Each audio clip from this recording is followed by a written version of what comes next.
we're going to use this as an analogy to explain why inflation is so high and how we're going to bring it down. Okay, so Trudeau's government has created about $500 billion of new money in the last 2 years. That means more cash in the system.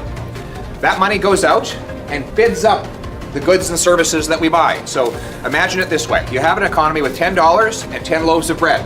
It's $1 for each loaf of bread, right? Now, if you double the amount of money in the economy to 20, but you still have 10 loaves of bread, well, now it's $2 for each loaf, right? Yes. It's twice as much money buying the same amount of bread. And so right now, the Trudeau government is creating more cash with these huge deficits.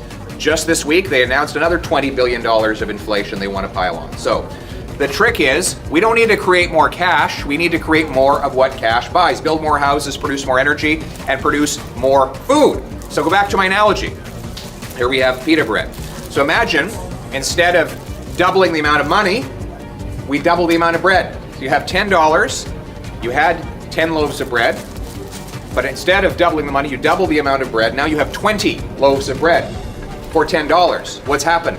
Now the cost of each loaf of bread has gone down to 50 cents because it's $10 buying 20 loaves of bread. So in other words, stop creating cash, start creating more of what cash buys, bake more bread. Isn't that the solution? Yes. So we need entrepreneurs like this. We need to get out of the way and off the backs of our farmers by getting rid of the carbon tax and the tariffs on their fertilizer and their fuels.